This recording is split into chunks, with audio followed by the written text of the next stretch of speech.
আমাদের টিএনজেটের এক দফা দাবি ছিল, সেটা হচ্ছে শ্রমিকের 54,12,00,000 টাকা পাবে সেই পাওনা পরিশোধ।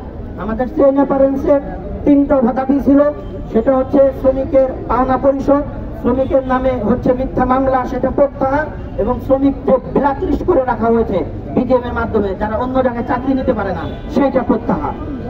এই দাবিটাই আমাদের ছিল।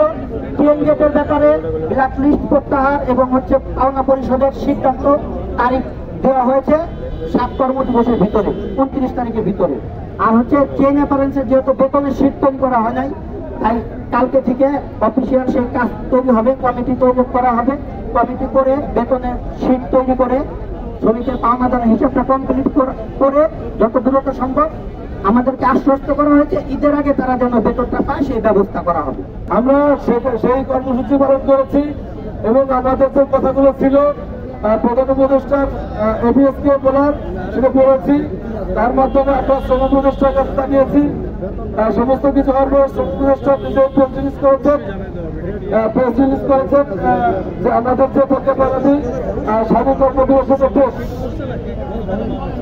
7 কর্মদিবসের মধ্যে সকল কর্মদিবস করা হবে।